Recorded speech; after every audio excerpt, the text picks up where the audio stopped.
Magandang umaga po sa ating lahat, mga kapatid. Magandang umaga din, Father Vic. Araw ng Lunes, muli lumalapit tayo sa Diyos sa pananalangin at sinisikap na siya ay parangalan at sambahin. At sa pagpapasimula ng panibagong linggo, magsisikap na naman tayong sumunod at maglingkod sa Kanya. At hihingin natin ang Kanyang tulong at biyaya para dito. Pero papaano ba tayo dapat na lumapit at makiusap sa Diyos? Kapag mayroon ba tayong hihilingin at ipapakiusap, papaano pa tayo dapat makikiusap sa Kanya? Mula sa ating Ebanghelyo, narinig natin kung papaanong ang isang kapitang Romano, kilalang tao, may mga nasasakupang kawal, kinikilala sa lipunan, ay buong kababaang loob na nakiusap kay Jesus. Nais kong bigyang diin ang salitang buong kababaang loob na nakiusap kay Jesus. Bagamat sinasabi ng kanyang mga kasama, Panginoon, pagbigyan po ninyo ang hinihiling ng kapitang Romano na ito. Dapat ninyo siyang pagbigyan sapagkat ipinagpatayo niya tayo ng maraming mga chapel, maraming mga kapilya, maraming mga sinagoga. Kaya talagang siya ay tumutulong sa atin at kasama natin siya.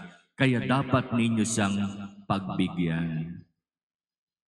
Pero sa totoo, ibinigay ni Jesus ang kanyang ipinapakiusap hindi dahil sa marami siyang naipagawang chapel. Ibinigay ni Jesus ang kanyang pakiusap dahil siya'y lumapit kay Jesus ng buong pagpapakumbaba. At ipinakiusap niya hindi ang para sa kanyang sarili, kundi para sa kagalingan ng kanyang alipin. Napakabilis sumagot ng Diyos kapag ang lalapit sa Kanya ay lalapit ng buong kababaang loob, hindi para sa kanyang sarili, kundi para sa kapakanan at kagalingan ng iba. Kaya ang sabi ni Jesus sa katapusan ng Ebanghelyo, kahit sa Israel, hindi ako nakakita ng ganito kalaking pananalig. Handang magpakababa para lamang ipakiusap ang kagalingan ng kanyang alipin. Hindi kailangang banggitin ang lahat ng naitulong sa simbahan. Hindi kailangan maglitanya ng lahat ng magagandang nagawa para sa simbahan. Alam ni Jesus yon. Ang kailangan lamang sa paglapit sa Kanya, pagpapakababa. Sa harap ng napakataas at makapangyarihang Diyos, ang kailangan nating gawin ay magpakababa. Huwag tayong magpakataas kasi hindi iyan ang gusto ng Diyos. Kaya itong kwentong ito ay napakagandang paalaala para sa atin. Lumapit tayo ng buong kapakumbabaan at ilapit natin hindi ang ating mga sariling pangangailangan, kundi ang pangangailangan ng iba. Merong nangyaring installation o pagtatalaga sa isang grupo na naglilingkod sa simbahan. Nakalagay doon sa pagpapakilala, minamahal naming Father,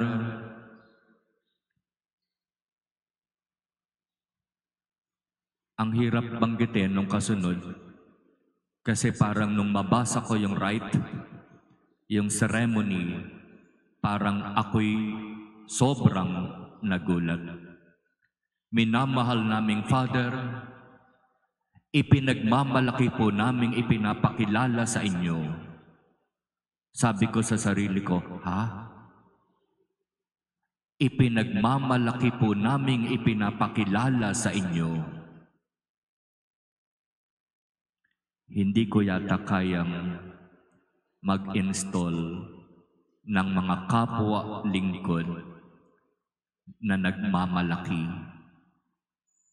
Ang kaya ko lang gawin, ipakiusap sa Diyos ng buong kababaang loob na itong mga kapwa lingkod na nagnanais maglingkod sa parokya ay kanyang tanggapin sa kabila ng kanilang mga kahinaan at kakulangan.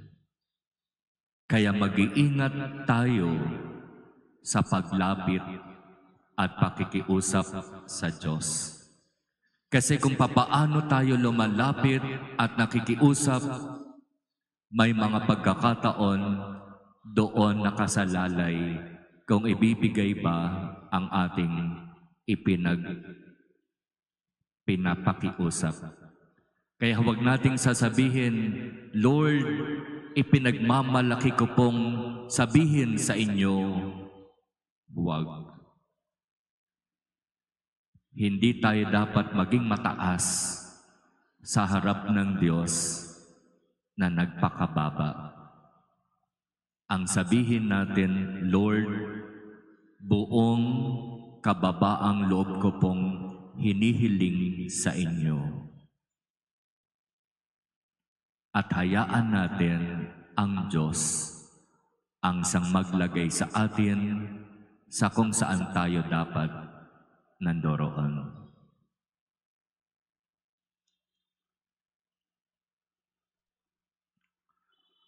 Amen.